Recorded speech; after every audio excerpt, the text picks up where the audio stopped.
الحمد للہ رب العالمین والصلاة والسلام علی رسولہ الکریم اما بعد فاعوذ باللہ من الشیطان الرجیم بسم اللہ الرحمن الرحیم وانکحوا الایام منکم والصالحین من عبادکم وإمائکم ان یکونوا فقراء یغنیہم اللہ من فضلہ واللہ واسع علیم۔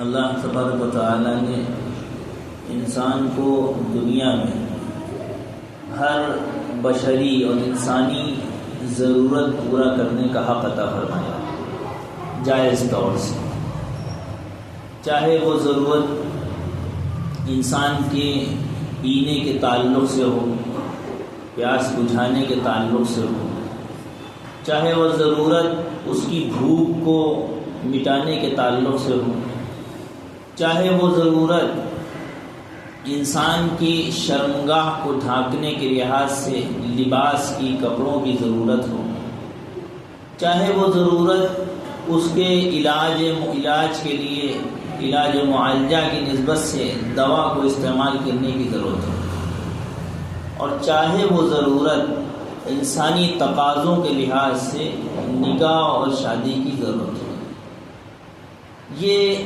انسانی ضروریات کا اللہ نے لحاظ کرتے ہوئے انسانی ضروریات کو پورا کرنے کی اللہ نے تمام انسانوں کو، یہ نہیں کہ چند انسانوں کو اجازت دی ہو، نبیوں کو منع کر دیا ہو کہ جاؤ پہاڑوں پہ نکل جاؤ، نبیوں سے منع کر دیا ہو کہ بھائی ایک ہی لباس پہننا، دوسرا نہ پہننا، ایک ہی کلر پہننا، دوسرا کلر نہ پہننا، نبیوں سے کہہ دیا ہو کہ بھائی بال برہمچاری رہو، شادی کرو گے، نکاح کرو گے تو پھر تم ہمارے حکموں کو پورا نہیں کر پاؤ گے، ایسا کہیں حکم اللہ کی طرف سے وارد نہیں ہوا۔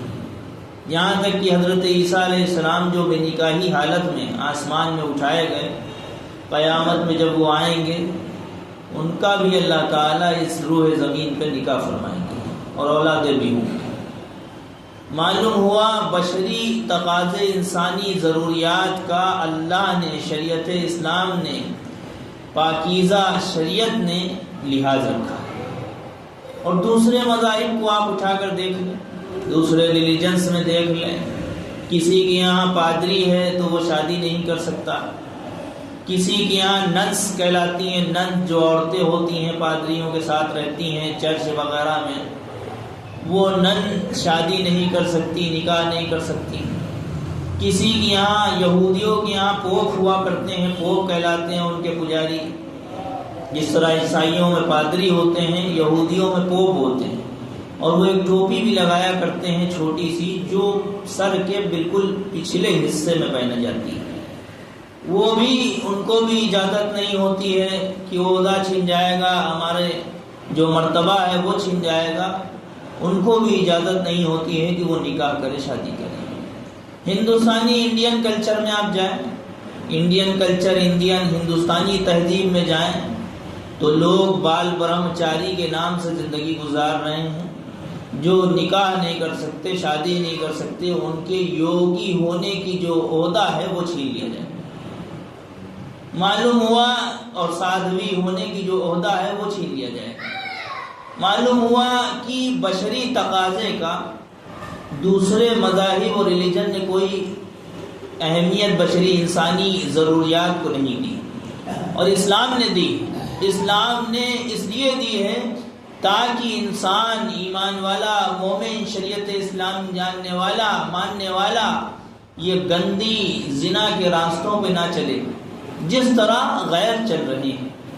جو لوگ پادری اور پوپ ہوں اور تمام قسم کے بال برہمچاریوں کے نام سے زندگیاں گزار رہے ہیں، سینکڑوں کے تاریخ اور اخباروں میں بھی آپ اٹھا کے دیکھیں گے، پورے زنا کے پورے سرکل اور پورے اڈے وہ چلایا کرتے تھے، اور آج وہ جیلوں میں بند ہیں، چاہے الگ الگ ناموں میں سے ہوں، سب نام اچھی طرح لوگ ان کے جانتے ہیں اور ان کے بارے میں بھی جانتے ہیں۔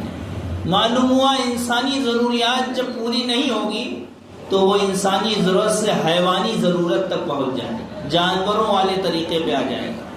انسانی ضرورت یہ ہے کہ نکاح کیا جائے اور گھر کی جو ذمہ داری اور بیوی بچوں کی ہے وہ انجام دی جائے، یہ انسانی ضرورت ہے۔ اور انسانی طریقہ.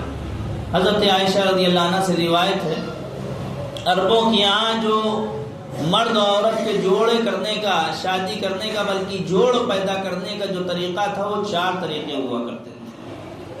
ان میں پہلا طریقہ تو یہی ہے جو ہمارا آپ کا ہے، نکاح کا. دوسرا طریقہ ایک اور ہوتا تھا کہ آدمی اپنی بیوی کو دوسروں کے ساتھ رکھتا تھا، یہ ایک دوسرا گھنونا طریقہ ہوتا تھا. تیسرا ایک طریقہ ہوتا تھا کہ ایک عورت کئی مردوں کے ساتھ ملوث ہوتی تھی گندگی میں، اور اس کے بعد جو بچہ پیدا ہوتا تھا تو وہ جس مرد کے متعلق کہہ دیتی تھی کہ یہ تمہارا بچہ ہے، وہ اسی سے اس کا نسب ثابت کر دیا جاتا تھا خاندان. چوتھا ایک طریقہ اور تھا کہ ایک عورت کئی لوگوں کے ساتھ گندگی میں ملوث ہوتی تھی، اس کے بعد ایک قیافہ شناس اس کو کہتے ہیں جو بچے کے ہاتھ پیر چہرے کے ہاؤ بھاؤ دیکھ کے بتائے کہ اس کا باپ والد کون ہو سکتا ہے. لہذا ایسے ماہر آدمی کو بلایا جاتا تھا، وہ بچے کے ہاتھ پیر دیکھتا، چہرہ مورا دیکھتا، پھر ان مردوں کو دیکھتا جنہوں نے اس سے ملوث ہوئے تھے اس عورت سے، پھر وہ ثابت کرتا کہ یہی ہے. آگے آخری میں حضرت عائشہ نے فرمایا کہ اللہ نے محمد صلی اللہ علیہ وسلم کے ساتھ حق دے کر بھیجا اور اس طریقے کو قائم رکھا. نکاح کا جو پہلا طریقہ سادہ طریقہ تھا، اس نکاح کے طریقے کو لوگوں کے درمیان آج تک قائم رکھا. لہذا نکاح یہ معاشرے کو صاف ستھرائی اور سیدھی راستہ پہ لے جانے والا ہے. اور زنا، گندی حرکتیں، گندی ریلیں دیکھنا، پورن سسٹم دیکھنا جو آج کے دور میں رائج ہیں، یہ معاشرے کو گندے راستوں پہ لے جانے والا ہے. ان راستوں پہ لے جانے والا ہے جو جانوروں سے بھی بدتر ہوتے ہیں. اسی لیے آپ دیکھیں جانوروں میں جو بچہ پہچانا جاتا ہے وہ مادہ سے پہچانا جاتا ہے. شیرنی کا فلاں شیرنی کا بچہ ہے، فلاں بھالو کی جو بھی ہو سکتی ہے پھر فیمیل وہ اس کا بچہ ہے. اس طرح اس کی مادہ سے پہچانا جاتا ہے. اور انسانوں میں آپ دیکھیں جو نسب پہچانا جاتا ہے وہ مردوں سے، شوہر سے پہچانا جاتا ہے. تو انسانی نیو ہی بنیادی بیس ہی انسانی اعتبار سے بھی پاکیزگی میں رکھی گئی. اور دور جدید لیٹسٹ زمانے میں آپ دیکھیں کہ زنا کرنا معاشرے میں، مسلم معاشرے کی بھی حالت یہ ہو چکی کہ زنا اور گندگیوں کے راستوں کو اختیار کرنا آسان ہو گیا اور نکاح کے راستوں کو اختیار کرنا مشکل ہو گیا. یہ تب ہوا جب بندوں نے، ماں باپ نے بھی اپنی اولادوں کو سوچا کہ یہ ٹاٹا برلا کے عہدے پہ پہنچ جائیں، مال و دولت میں خود اسٹینڈ ہو جائیں، بہت مالدار ہو جائیں، اس کے بعد نکاح کریں. اور دوسرے پہلو سے بچوں نے بھی اپنی ذمہ داری، اولادوں نے اپنی ذمہ داریوں کو نہیں سمجھا. وہ بھی گلی چوراہوں پہ جاب لیس ہو کے، نوکری مل بھی رہی ہے تو چھوڑ چھاڑ کے بیٹھے ہیں کہ جب تک ہائی پروفیشنل نوکری نہیں ملے گی، ہائی انکم نوکری نہیں ملے گی، ہم کریں گے. ہم اپنا خرچہ بیچ بیچ میں موبائل کا اور تمام چیزوں کا نکالتے رہیں گے، باقی ہم ہائی پروفیشنل نوکری کے بغیر بادشاہوں والی زندگی جب تک ہمیں نہیں ملے گی ہم نہیں کریں. تو ایک طرح سے معاشرے میں گندگی کرنا آسان ہو گیا. اور گندگی اس درجے کی نہیں بلکہ ماحول اتنا گندا ہو گیا انٹرنیٹ اور سوشل میڈیا کے ذریعے سے کہ ایک لڑکا 4 لڑکیوں سے چیٹنگ سسٹم اور تمام قسم کی گندی خرافات میں ملوث. اور ایک لڑکی وہ صرف ایک سے نہیں کئی لڑکوں کے ساتھ گندگیوں میں ملوث ہے. اور تو اور صرف اتنا ہی نہیں، ہندوستان کے کلچر میں جو پاکیزہ تھا، ہندوؤں کے اندر بھی صاف ستھرا کلچر گزرا ہے. ایسی بات نہیں ہے، ان کے یہاں بھی پردے کا ماحول رہا ہے، گھونگھٹ کا ماحول رہا ہے، دیور سے علیحدگی کا ماحول رہا ہے، سسر سے پردے کا ماحول، بہت احتیاط رہی ہے. لیکن دور جدید میں حالات یہ آ گئے کہ لیو ان ریلیشن کے نام سے قانون پاس کیا گیا کہ اب جاؤ جتنی گندگیاں تم کو پھیلانی ہو پھیلاؤ، چاہے شادی کرو یا نہ کرو. شادی کے بغیر نام سے لیو ان ریلیشن کے قانون کے تحت مرد و عورت جس سے چاہے، جب چاہے، جتنے دن چاہے، جس کے ساتھ رہنا چاہے رہے. اس گندگیوں کو رائج کرنے کے بعد ماحول، علاقہ، کلچر، تمام معاشرہ، سوسائٹی یہ گندگیوں میں پوری طرح ڈوب گئی. اور ماں باپ سوچ رہے ہیں کہ ہاں بچہ جب اسٹینڈ ہو جائے گا تب شادی کریں گے. حالانکہ آپ روایت پڑھیں، اللہ کے رسول صلی اللہ علیہ وسلم نے فرمایا کہ من ولد له ولد، جس کے کوئی بچہ پیدا ہو، فلیحسن اسمہ وادبہ، اس کو چاہیے کہ وہ اچھا نام اس کا رکھے، اس کو اچھا ادب ریسپیکٹ کرنے کا اس کو اچھا کلچر دے. فَإِذَا بَلَغَ فَلْيُزَوِّجْهُ، جب وہ بچہ بالغ ہو جائے اس کا نکاح کر دے. فَإِن بَلَغَ وَلَمْ يُزَوِّجْهُ، بالغ ہو گیا بچہ نکاح بھی نہیں کیا، فَأَصَابَ إِثْمًا، گناہ کر بیٹھا گندگی کا. اور آپ دیکھیں اس دور میں سینکڑوں اویو ہوٹل، سینکڑوں ایسے ہوٹل تمام قسم کے ہائی وے پہ بھی کھلے ہوئے ہیں جو کہتے ہیں کہ آؤ ہمارے یہاں آ کر زنا کرو، آؤ ہمارے یہاں گندگیوں کی عام چھوٹ ہے، جس گندگی کو تم انجام دینا چاہتے ہو دے دو، ہمارے یہاں سے تمہارا کوئی پرائیویٹ سسٹم، پرائیویٹ بات باہر لیک نہیں ہونے والی. تو گویا اس معاشرے میں، مسلم معاشرے میں نکاح کرنا مشکل اور زنا کرنا آسان ہے. ایک بڑا طبقہ گناہوں میں، گندگیوں میں اور ان اویو ہوٹلوں میں مسلم لڑکیاں تک کے پکڑی گئیں، وہ ان میں پھنسی ہوئی ہیں. اور گندی ریلوں پورن کے دیکھنے کے نتیجے کیا ہوئے؟ یہ نتیجے ہوئے کہ جو بچہ ہائی اسکول اسٹینڈرڈ میں 9th 10th میں جا کے بالغ ہوا کرتا تھا، 12th میں بالغ ہوا کرتا تھا، حالات یہاں تک آ گئے کہ 3rd اور 4th 5th کلاس کا بچہ لڑکیاں لے کر بھاگ رہا ہے. اس کو لے کر بھاگنے کی صلاحیت پیدا ہو گئی، اتنی خرافات تک پہنچ گیا وہ گندگیوں کی نسبت سے. اور اس میں صرف لڑکے والوں کی غلطیاں نہیں ہیں کہ لڑکے والوں کی جہیز ہی کی غلطی ہو. اس میں لڑکے والوں کی بھی ایک غلطی، پہلی غلطی لڑکے والوں کی یہ ہے کہ عام طور سے یہ شعور پیدا ہو گیا مسلم سوسائٹی میں، ایک شعور یہ پیدا ہو گیا ہے کہ سسرال ہمارا اسٹینڈ ہو، سپورٹیبل ہو، ہمیں سپورٹ کرنے والا ہو. اس کے یہاں ایک علیحدہ کمرہ ہو کہ ہمارا یہ لڑکا جائے تو داماد بن کر جائے، بیٹا بن کے نہ جائے. اس کو ایک علیحدہ سپریٹ روم دیا جائے اور اس کی آؤ بھگت بہترین طریقے سے ٹاٹا برلا کے طریقے سے، بادشاہوں کے طریقے سے. اور اگر یہ میرا لڑکے کا کبھی بزنس لاس آ جائے اور یہ جاب میں فیل ہو جائے تو اتنا اس کا سپورٹیبل اسٹینڈ سسرال ہو کہ یہ اس کو تھام لے. گویا کٹورا لے دینے کی جو بھکاری پنا تھا اس کو بلا کر آج دوسرے انداز میں بھیک مانگی جانے لگی.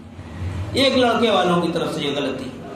اور جہیز والی لعنت تو اپنی جگہ ہے، وہ اپنی جگہ پہ طے ہے. جو جہیز کی لعنت ایک شہروں میں تو کم ہو گئی، گاؤں میں تو اس درجے کی رائج ہے کہ پہلے 3 لاکھ ایڈوانس، 4 لاکھ ایڈوانس دو اور اس کے بعد ساتھ میں سادو سامان دو تب طے ہوگا.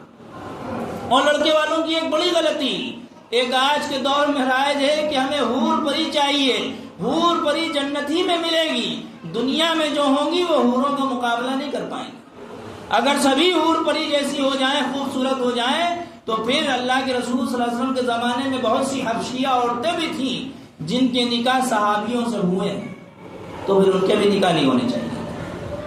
دوسرے لڑکی والوں کا مسئلہ، لڑکی والوں میں بھی ایک بہت بڑا طبقہ یہ رائج ہو چکا ہے، ذہنوں میں آ گیا کہ لڑکا اسٹینڈ ہو، اتنا اسٹینڈ ہو کہ مر جائے تو اتنی زیادہ پالیسی کر کے گیا ہو کہ آخری مرتے دم تک میری لڑکی جو ہے وہ پریشان نہ ہونے پائے. لڑکے کے 2 فلیٹ 3 فلیٹ موجود ہوں، لڑکا ہائی پروفیشنل انکم رکھنے والا ہو، غریب فقیر یا ضرورت کے قابل جو ضرورت پورے کرنے کے قابل ہو، اس سے ہم نہیں کریں گے، بلکہ اس سے کریں گے جو بڑا ہائی پروفیشنل ہو، چاہے اس کے سر پہ بال نہ ہو، چاہے اس کی عمر ہماری لڑکی سے دگنی ہو، چاہے وہ کسی گریڈ کا ہو، کیسے بھی لتوں میں ملوث ہو، بس یہ ہے کہ کام مال کے لحاظ سے بڑا مضبوط ہو. اس کے برعکس آپ دیکھیں گے علماء اور مولویان کو بہت کم طلاقیں آپ کو مفتیان اور علماء کی ملیں گی، جبکہ اللہ نے ان کو ضرورت کے بقدر روزی دی ہے. بہت ہائی پروفیشنل روزی ہر ایک کے پاس نہیں، ہر مفتیان ہر مولوی کے پاس، لیکن اللہ نے اس کے گھرانے کو آپ دیکھیں گے بڑا خوشحال، الحمدللہ. آپ اس کے کپڑوں میں وہ گندگی نہیں پائیں گے، گندے میلے کچیلے کپڑے جلدی نہیں دیکھیں گے. آپ اس کو سادہ روح چلتا ہوا دیکھیں گے، انکم کم ہونے کے باوجود ضروریات کے بقدر روزی ہونے کی نسبت سے اولادیں بھی بہت اعلیٰ نکلتی ہیں۔ ورنہ جو شخص ڈانسر بہویں ڈھونڈ رہا ہے تو ڈانسر اولادوں کے لیے تیار رہے، جو شخص تمام مالدار آدمی ڈھونڈ رہا ہو، چاہے وہ ڈرگس اور سوکھے اور تر نشے میں ملوث ہو، تو پھر وہ اولادوں کے تر اور سوکھے نشے میں ملوث ہونے والی اولادوں کے لیے تیار ہے۔ اس لیے اللہ نے موقع عنایت فرمایا ہے، اور قرآن پاک کی آیات جو پڑھی جاتی ہیں خطبے کے موقع پہ، نکاح کا خطبہ یقیناً آپ نے سنا ہوگا، اور نکاح کے خطبے میں نکاح کی آیتیں ہی نہیں پڑھی جاتی، نکاح کی بہت سی آیات ہیں، اس کے باوجود نکاح کی آیتوں کو چھوڑ کر خطبہ مسنونہ تقوی والا پڑھا جاتا ہے۔ تینوں آیتیں جو پڑھی جاتی ہیں عام طور سے، یا ایھا الذین آمنوا اتقوا اللہ، یا ایھا الناس اتقوا ربکم الذی، یہ تمام آیتیں سب میں، تینوں آیتوں میں اللہ کے لحاظ کی دعوت دی جا رہی ہے۔ کیوں؟ جب یہ اللہ کا لحاظ کرے گا تو یہ بیوی، بچوں، آگے اولادوں اور اس کے ماں باپ، اس کے جڑنے والے رشتوں کا یہ لحاظ کرنے والا رہے گا۔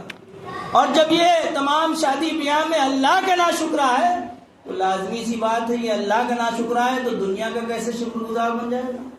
لازمی سی بات ہے، یہ ان کو بھی کہیں نہ کبھی ہو سکتا ہے دھوکہ دیتے، ہو سکتا ہے بالکل ان کو گھٹیا سمجھے، ماں باپ کو، اور بڑی تعداد ہمارے یہاں ماں باپ کو بیوی کے چکر میں، اور بعض جگہ ماں باپ کی نسبت سے بیوی کے حق کو کھائے جاتے ہیں، الگ الگ مسئلے ہو رہے ہیں۔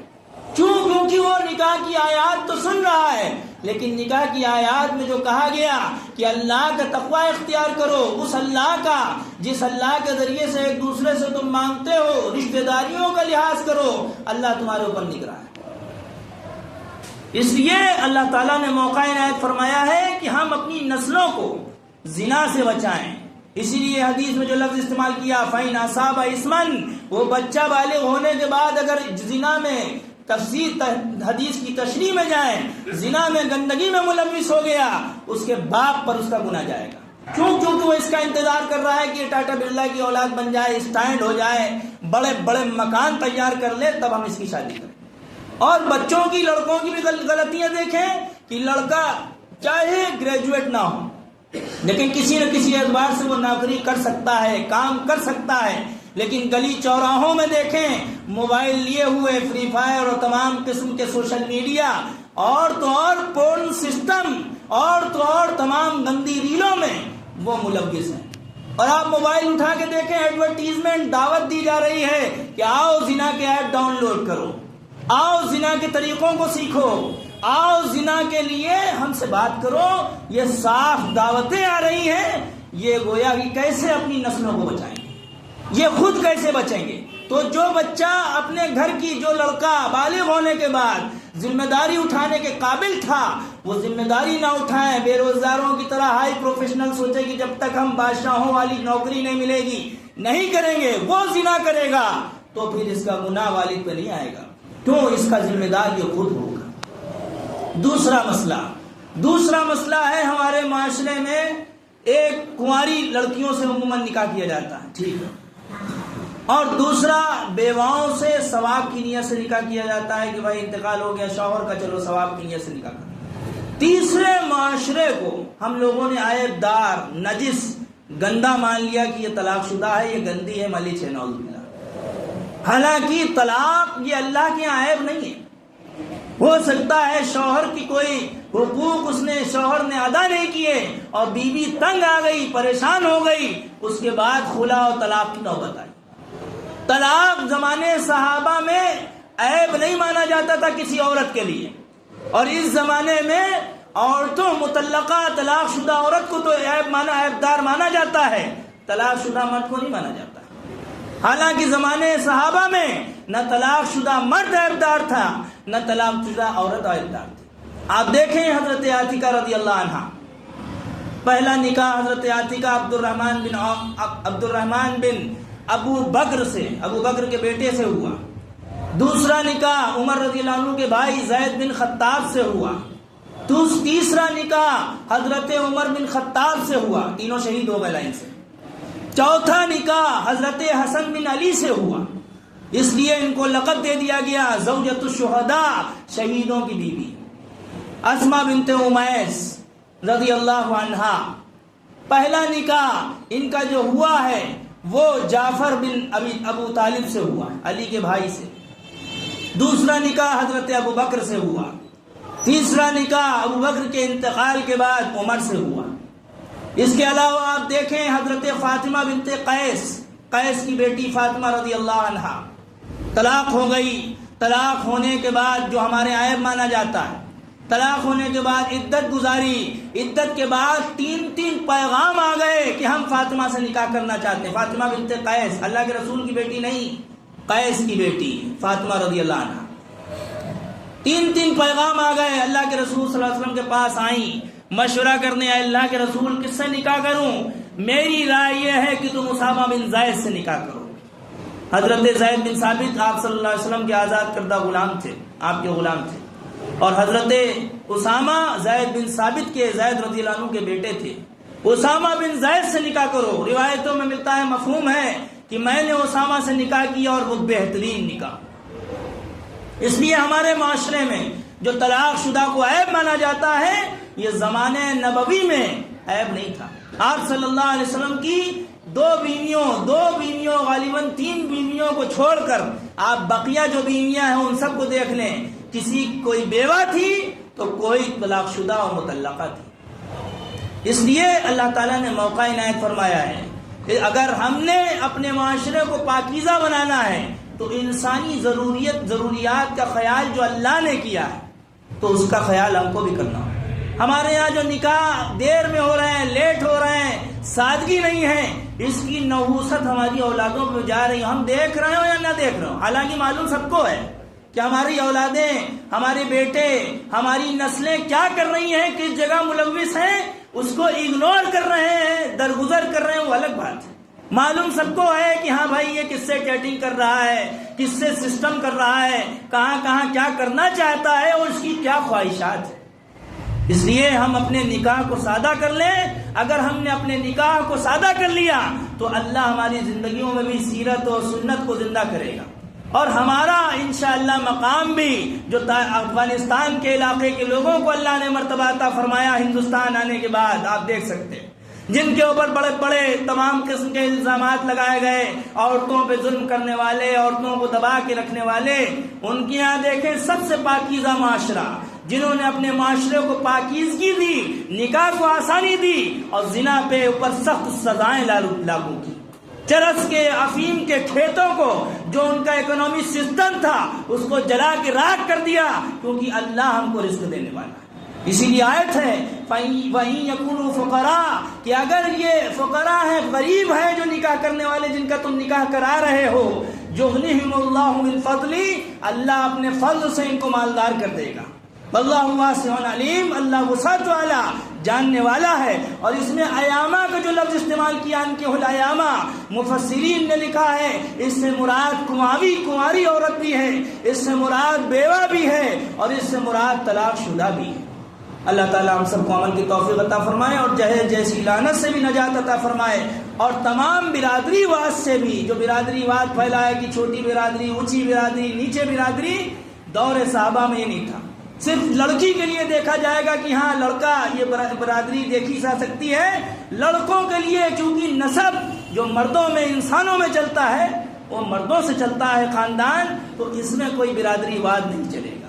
وآخر دعوانا الحمدللہ رب العالمین۔